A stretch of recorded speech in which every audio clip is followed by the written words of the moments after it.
What's going on, Fasting Fast fam? It's Ben Julian with another video.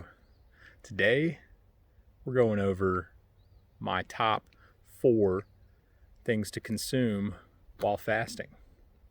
Now, this is not an exhaustive list, and there's certainly other things people might want to consume during a fast, but these are the least controversial things in terms of breaking a fast that I've found, and I would recommend them to anybody that's fasting.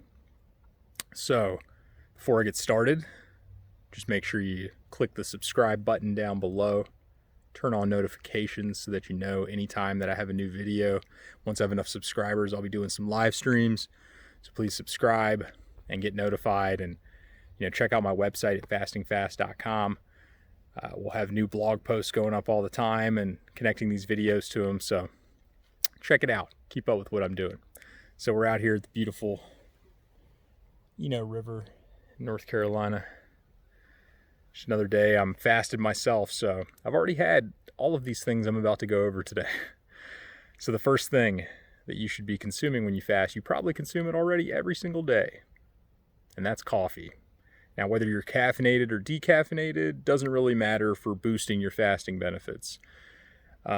Coffee contains polyphenols, and they're super powerful antioxidants. Now, sometimes we don't want antioxidants, exogenous ones like vitamin C. If you put that in your system while you're fasting, your body can, decrease its own immunity response that it could develop while you're fasting. So it's like a opportunity cost you don't really want to have. But coffee is really powerful, and the polyphenols that are contained in it do boost autophagy. They believe through studies in rats that it's down-regulating mTOR and up-regulating what's called AMPK. Now, these are both longevity pathways that work in contrast to each other. AMPK does help build muscle like mTOR, but AMPK is activated when you're in a very fasted state, 12 hours or more. You start to go into ketosis. And so you definitely want to upregulate that pathway. And that's why I personally believe I've gotten stronger as I've continued to my intermittent fasting journey and my keto journey. So highly recommend getting some coffee in you for those polyphenols and not so much for the caffeine. Now, the second thing that you're definitely going to want to consume, similar line as coffee, is green tea. Make sure it's organic green tea because you don't want any of the pesticides from the tea while you're fasting and your gut is sensitive. You're going to absorb everything good and everything bad. So stick to organic. I'll put a link in the description for some good organic tea that I like from Republic of Tea. They just sell it nearby, and of course it's on Amazon. But you can get the loose matcha. That's going to contain the most polyphenols like coffee. Green tea is full of them. It's also full of EGCG, which is going to help you feel satiated while you're fasting. And again, it's another autophagy boosting thing. So there's a negligible amount of calories in these. They're not really going to knock you out of a fasted state by your liver's still in a fasted state. You're still depleted of glycogen. So your body's still going to be running on ketones, and the green tea is going to help you feel better. And plus, it contains a lot of what's called L-theanine. And L-theanine is a relaxing thing, and that can be good while you're fasting to have that to bring you down a little bit and just make you feel calmer. Now, what EGCG also does is it's going to stop the breakdown of norepinephrine in your system. So the coffee that you consume, if you consume it earlier in the day and then consume green tea a little bit later, then what you're going to do is you're going to hold that norepinephrine boost that you're getting from the coffee a little bit longer using the green tea, and you don't need as much caffeine. And you're also getting a boost from just fasting anyways, boosting catecholamines like norepinephrine, adrenaline, things like that, because your body's in a starvation state. It's in survival mode.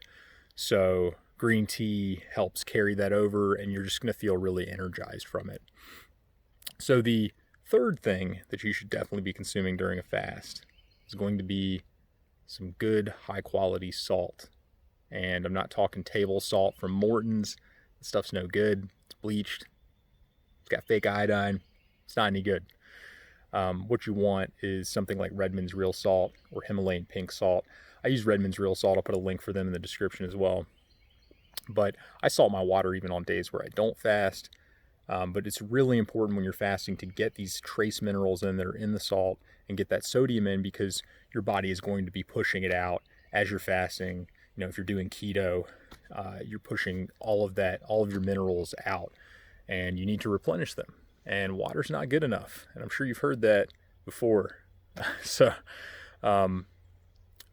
just regular water is going to pull minerals out of you as it passes through. So you really shouldn't be drinking just regular water while you're fasting. You should definitely add some kind of trace minerals to it through sea salt, or like I prefer the Redmond's Real Salt straight from a mine in Utah. So it's a good American product. The fourth thing that you should definitely have during a fast, and this is on the way of minerals again, and this is, in my opinion, the most important mineral, is magnesium. Magnesium is super important for a lot of reasons. The biggest reason overall is, it's involved in a growing number of enzymatic processes that they just keep discovering more that magnesium's involved in. I think it started at 300 or so, and it's actually 700 or 800 that it's involved in. But magnesium is one you're going to be flushing out as well, and most of us don't get it in our diet, and who knows how much we're getting from the vegetables. There's just not a lot of magnesium in the soil anymore. We pulled it all out. So you're going to want high quality magnesium. When I started taking a magnesium supplement, and by the way, guys, I get a lot of magnesium in my diet. I think I use, I eat a half an avocado a day. It's got a ton in it. Big thing for me is flaxseed, ground flaxseed.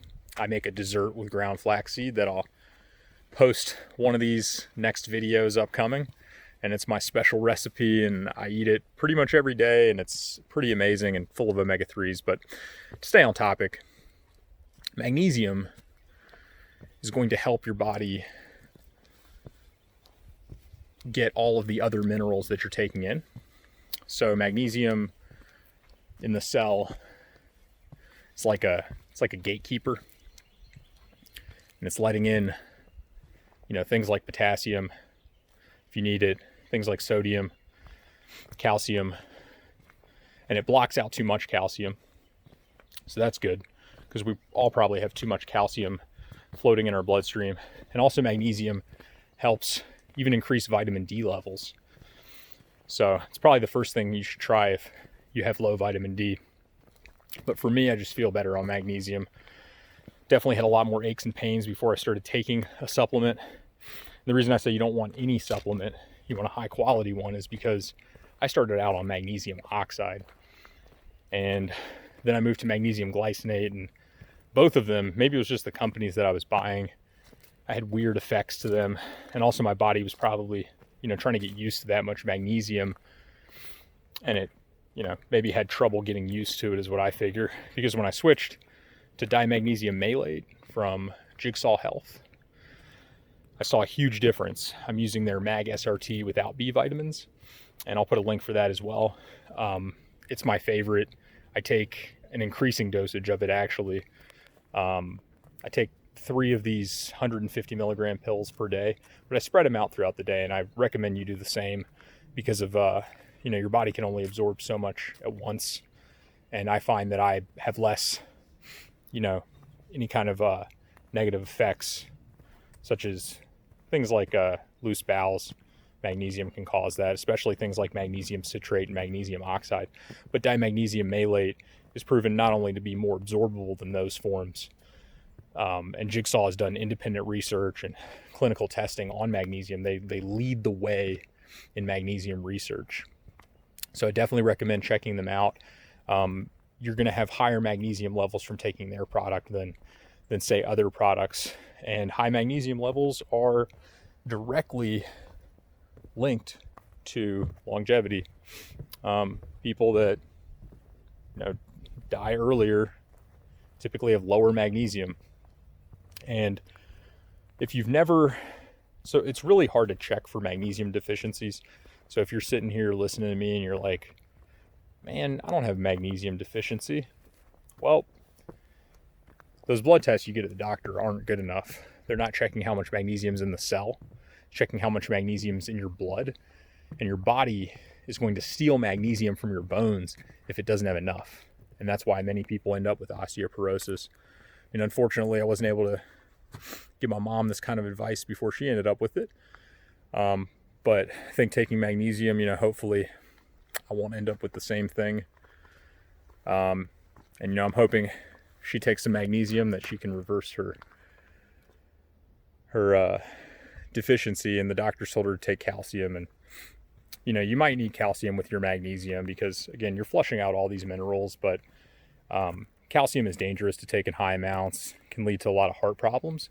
So if you know somebody that's, been told they need to take calcium because they have osteoporosis, or been told they need to take calcium for any reason, they should probably start with magnesium and then move to something like vitamin D, which will also boost their calcium, and works hand in hand with magnesium. So, and then, if you're going to take vitamin D, you definitely need vitamin K2 to make sure that you're metabolizing that calcium and that it's getting into the bones and not staying in, getting into your muscles where it makes you inflamed and sore.